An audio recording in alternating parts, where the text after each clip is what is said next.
যাকে বর্তমান সরকার একজন সৈনিক বলে সমালোচনা করে, সেই সৈনিকই কিন্তু সংবাদপত্রের স্বাধীনতা নিশ্চিত করে এই প্রেস ভবনের ভিত্তিপ্রস্তর স্থাপন। যে গণতন্ত্র রক্ষার মূল কবচ হচ্ছে মুক্ত সংবাদ মাধ্যম। এই বাংলাদেশ সৃষ্টি হয়েছিল, আমরা যেখানে বসে আছি আজকে, আমরা আজকে যেখানে বসে আছি, এটি কিন্তু একটি অবকাঠামো, যে অবকাঠামো কিন্তু আমি যতদূর জানি একটি ব্রিটিশ আমলের তৈরি মূল ভবনটি।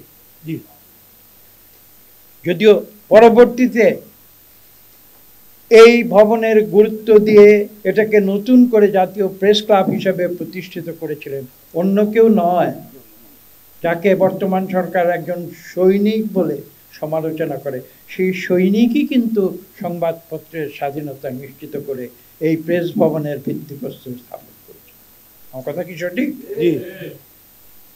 তাহলে দেখুন,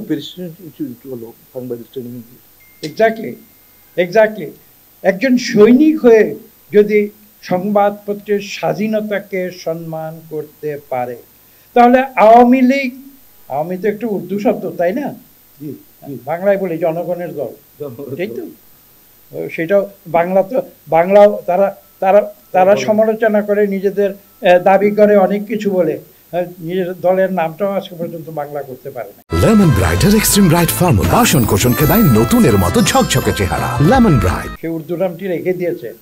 কিছুদিন আগে শুনেছি পাকিস্তান সরকারের প্রশংসা শুনে উল্লসিত হয়ে গেছে, আবার অন্যদের বলে তারা নাকি পাকিস্তানের সঙ্গে আছে। আরে পাকিস্তানের সঙ্গে যদি অন্যরা থাকে তাহলে সরকার পাকিস্তানের প্রশংসা শুনে উল্লসিত কেন হয়? এই প্রশ্ন কি দেশ 18 কোটি মানুষ করতে পারে না?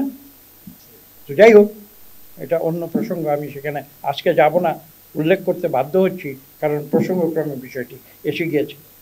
আমি যে কথাটি বলতে চাই সেটা হচ্ছে এই, যে আজকে সরকার তারা দাবি করে তারা স্বাধীনতার পক্ষে শক্তি।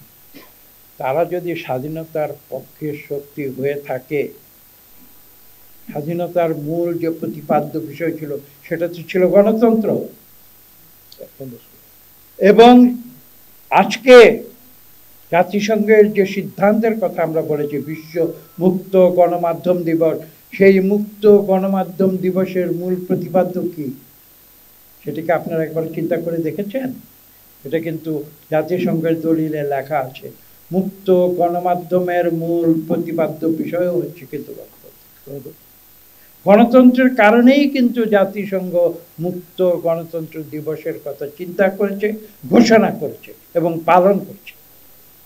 তো কাজে সেই গণতন্ত্র যদি দেশে না থাকে, দেশে যদি একদলীয় শাসন কায়েম হয়ে থাকে, এখানে যদি মানুষের মুক্ত চিন্তা বিকাশের কোনো সুযোগ না থাকে, এখানে যদি মানুষকে বাধ্য করা হয় একই লাইনে চলার জন্য, রেলগাড়ি যেমন একই লাইনে চলে, ডাইনেও যেতে পারে না, বাঁয়েও যেতে পারে না, বাংলাদেশের 18 কোটি মানুষকে যেখানে একই লাইনে আওয়ামী লীগের নীতি অনুযায়ী, কথা অনুযায়ী, বক্তব্য অনুযায়ী, চিন্তাধারা অনুযায়ী বাংলাদেশের 18 কোটি মানুষকে একই লাইনে চলার জন্য যেখানে বাধ্য করা হয়, সেখানে সংবাদপত্রের স্বাধীনতা থাকতে পারে। আমাদের নতুন করে ভাবতে হবে, বাংলাদেশ যে আদর্শের সৃষ্টি হয়েছিল, সেই গণতন্ত্র, যে গণতন্ত্র রক্ষার মূল কবচ হচ্ছে মুক্ত সংবাদ মাধ্যম, সেই গণতন্ত্রকে রক্ষা করতে হলে আজকে বাংলাদেশে সংবাদপত্রের স্বাধীনতা নতুন করে প্রতিষ্ঠা